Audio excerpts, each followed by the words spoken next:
Hi, hello, welcome back to Chefmurugan'srecipe. இன்னைக்கு நம்ம சேனல்ல வந்து ஒரு சூப்பரான ஒரு வெரைட்டி டிஃபன் ஐட்டம்ஸ் தான் பார்க்க போறோம். அது என்னன்னு பாத்தீங்கன்னா குட்டீஸ்களுக்கு ரொம்ப பிடிச்ச வந்து பாத்தீங்கன்னா பீட்ரூட் தோசை, கேரட் தோசை. இது ரெண்டையுமே இன்னைக்கு ஒரே வீடியோல பார்க்க போறோம். வாங்க அதுக்கு என்ன தேவைங்கறத பார்த்துட்டு வந்துடலாம். இப்போ வந்து பார்த்திங்கன்னா நம்ம தோசை அதாவது வெரைட்டி தோசைக்கு தேவையான பொருட்கள் தான் பார்க்க போகிறோம். அது என்னென்னு பார்த்தீங்கன்னா நான் வந்துட்டு ஒரே ஒரு பீட்ரூட் எடுத்து வச்சு நான் க்ளீன் பண்ணி கட் பண்ணி வச்சுருக்கேன். இந்த மாதிரி அதுபோல் வந்துட்டு பார்த்திங்கன்னா ஒரு பெரிய கேரட் எடுத்து கட் பண்ணி வச்சுருக்கேன். ஒரு பச்சை மிளகா, கொஞ்சம் ஜீரகம், ஒரு 4 பல்லு பூண்டு, ஒரு சின்ன பீஸ் வந்து இஞ்சி வந்து சின்னதாக கட் பண்ணி வச்சுருக்கேன். ஸோ இதுதான் இந்த நம்ம இன்றைக்கி பண்ண போகிற வெரைட்டி தோசைக்கு தேவையான பொருட்கள். ஸோ இது போக வந்துட்டு ஆல்ரெடி வந்துட்டு ஆட்டி வச்சுருக்க தோசை மாவு வேணும், அவ்வளோதான். ஸோ இதை எப்படி ப்ரிப்பேர் பண்ணலாங்கிறத பார்க்கலாம் வாங்க.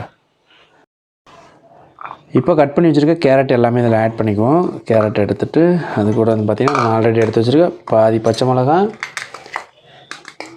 பாதி ஜீரகம், அந்த பூண்டில் வந்து பார்த்திங்கன்னா ஒரு 3 பீஸ் இதில், அது போக வந்து பார்த்திங்கன்னா ஒரு 4 பீஸ் இஞ்சி இதில் போட்டுட்டு இப்போ வந்துட்டு கொஞ்சமாக தண்ணி விட்டு இதை அரைக்க போகிறோம்.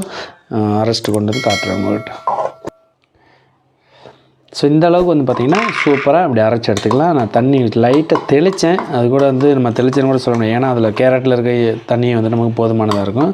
ஆனால் கொஞ்சம் நல்லா வந்து அரைச்சிட்டு ஸோ இதை வந்து இப்படியே மாற்றி நம்ம வந்து இந்த பவுலில் இருக்க தோசை மாவுக்கு மாற்றிக்கலாம். இன்றைக்கி வந்து நான் வந்துட்டு உங்களுக்கு வந்து ஒரு பீஸ் நான் அதிலேயே ஆட்டி சுட்டு காட்ட போகிறேன் எப்படின்னு சொல்லிட்டு. ஏன்னா அந்த ஃபினிஷிங் வந்தால் தான் உங்களுக்கு வந்துட்டு ஒரு கான்ஃபிடென்ட் வரும்.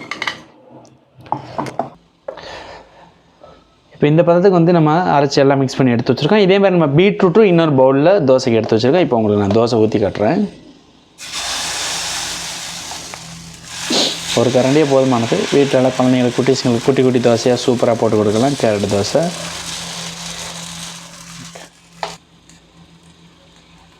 ஸோ இப்போ ஓரளவுக்கு நல்லா நார்மலாக ஒன் சைடு குக் ஆன மாதிரி இருக்குது. லைட்டாக வந்துட்டு கீ இல்லை எண்ணெய், நல்லெண்ணெய், உங்களுக்கு என்ன ஃப்ளேவர் பிடிக்குமோ அந்த ஆயில் போட்டு குக் பண்ணிக்கோங்க. இப்போ பார்த்தீங்கன்னாலே தெரியும், தோசை வந்து சூப்பராக ஒன் சைடு நல்லா கலர் வந்துருச்சு. நல்லா அப்படி எடுத்து அப்படி திருப்பி போட்டுக்கலாம். இந்த கேரட் தோசை வந்து நல்லா கிரிஸ்பியாக மொறுமொறுன்னு வந்துச்சுன்னா நல்லா சூப்பராக இருக்கும். இதுக்கு சட்னி கூட தேவையில்லை. ஸோ இதை அப்படியே சாப்பிட்லாம். சூப்பராக எடுத்து தோசை, கேரட் தோசை ரெடி. நான் சொன்னேன் இல்லைங்களா, அந்த பீட்ரூட் தோசை வந்து சூப்பராக அரைச்சி ரெடி பண்ணியாச்சு. அதே ஃபஸ்ட்டு பார்த்து அந்த கேரட்டுக்கு என்ன மெத்தடோ அதே தான் பண்ணியிருக்கேன். இதையும் நான் வந்துட்டு உங்களுக்கு ஒரு தோசை ஊற்றி காட்டுறேன்.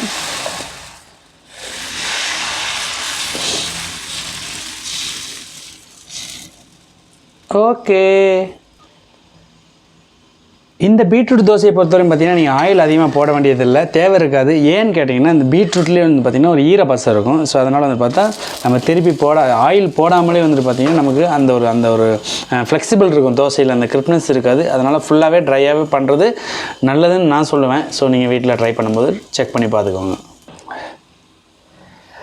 பீட்ரூட் தோசை இப்போ சூப்பராக ரெடி ஆயிடுச்சு.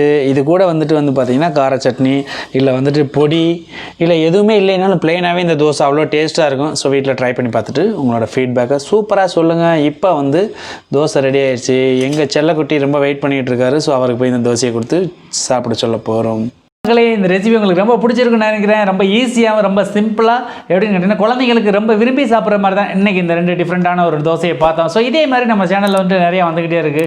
இந்த வீடியோ பிடிச்சிருந்துச்சுன்னா மறக்காம இந்த வீடியோக்கு ஒரு லைக் பண்ணிட்டு நம்ம சேனலை ஃபஸ்ட் டைம் பார்க்குறீங்கன்னா மறக்காம சப்ஸ்கிரைப் பண்ணுங்கள். கூட இருக்க பெல் ஐக்கான அதில் டேங்க்னு ஒரு அழுத்தினீங்கன்னா அடுத்து நம்ம போகிற லேட்டஸ்ட் வீடியோ எல்லாமே வந்துட்டு உங்களுக்கு உடனே நோட்டிஃபிகேஷனில் வரும்.